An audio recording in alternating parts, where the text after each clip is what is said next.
Welcome to The Explainer. Today we're digging into a really fascinating question. How did the Bible, this book that has had such a massive impact on the world, actually get made? We tend to think of it as this one single volume that's always existed. But the real story is so much more interesting. How did this huge, scattered library of scrolls and letters, written over hundreds of years, ever become one single book? Okay, so first things first, we have to get this image out of our heads of some smoke-filled room where a bunch of old guys are voting books in and out. That's not what happened. The truth is, it wasn't a single event at all. It was a slow kind of organic process of recognition that took centuries to unfold. So, to really get this, we've got to rewind the clock. Let's go all the way back to the beginning, to a time before there even was a Bible, a time when these traditions were living, spoken words. See, in the earliest days, these traditions weren't something you read. They were alive. They were stories shared out loud. They were teachings you committed to memory, passed down from one person to the next. But, as time went on, people realized they needed to preserve these stories, so they started writing them down. But this wasn't like a modern book release. Instead, you had individual scrolls and letters being painstakingly copied by hand, then passed around between different communities all across the Roman Empire.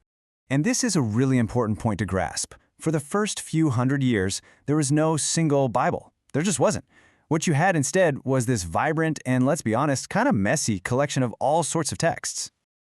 Think about it. There were multiple Gospels telling the story of Jesus, tons of letters from different apostles and church leaders, even different apocalypses talking about the end times. And on top of all that, lots of communities had their own local texts that were really important to them. It was a whole ecosystem of writings, not some neat, tidy library. So, if there were so many different texts floating around, how in the world did we end up with the collection we have today? Well, that question gets us right to the heart of this explainer, this whole process of recognition and what it even means for a text to be called canonical. Let's just start with the word itself, right? Canon. It sounds so formal, so official, but what is it actually talking about? Well, it comes from a Greek word, kanon, and it literally just means a rule, or maybe even better, a measuring stick. So the canon wasn't some list of books that God zapped from the sky. It was the measuring stick that communities were using to figure out which of all these circulating texts best measured up to the core tradition they'd already received. And just look at how long this all took. It was anything but an overnight decision. By the 2nd century, you start to see certain Gospels and letters being used way more than others. Naturally, that sparked debates in the 3rd century about, well, what about this book or that one? It really wasn't until the 4th century that you start to see a broad consensus forming around the core of what we now call the New Testament. And here's probably the biggest takeaway of all. The rules for what got included weren't handed down from on high by some committee. They were practical, and they grew out of the real, lived experience of the communities themselves. You could almost say there were 3 big tests a text had to pass. First, was it being used everywhere? Were communities from Egypt to Rome to what's now Turkey all reading and valuing this text? Second, was it coherent? Did its message actually line up with the core beliefs that had been passed down from the very beginning? And finally, was there a consensus? Over time, did most communities just naturally come to recognize its authority? It was a bottom-up process, not a top-down command. So after all this time, after this long organic process, what was the result? Well, it was a massive shift. The tradition wasn't just a loose collection of stories anymore. It was now a defined text, a book, with a whole new kind of authority.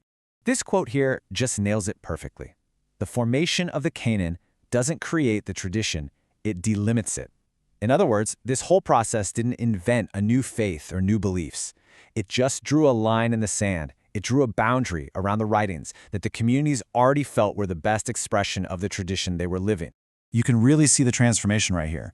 Before this process, you have this more fluid, living tradition passed along through stories and all these different writings, but afterwards you have a recognized and defined body of texts, a specific collection that now acts as the anchor for that tradition.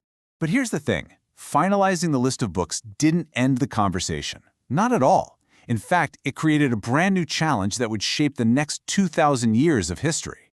The old challenge, the old question, was which of these texts should be our guide? But once that was more or less settled, a new and maybe even harder question took its place. Okay, now how do we interpret these specific texts? See? Fixing the list of books didn't end the debates.